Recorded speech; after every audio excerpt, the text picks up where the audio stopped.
شما رو خیلی دوست داریم. زنده باشید. بچه‌های عزیزم گوش کنین. اولا سرودتون خیلی عالی بود، هم شعرش خوب بود، هم آهنگش خوب بود، هم شماها خوب اجرا کردید. جشن تکلیفتون رو به شما تبریک میگم.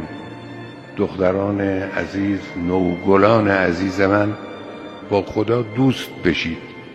سعی کنید از همین آغاز نوجوانیتون با خداوند مهربان دوست بشید. دوستی با خدا چجوریه؟ وقتی نماز میخونید جوری نماز بخونید که دارید با خدا حرف میزنید.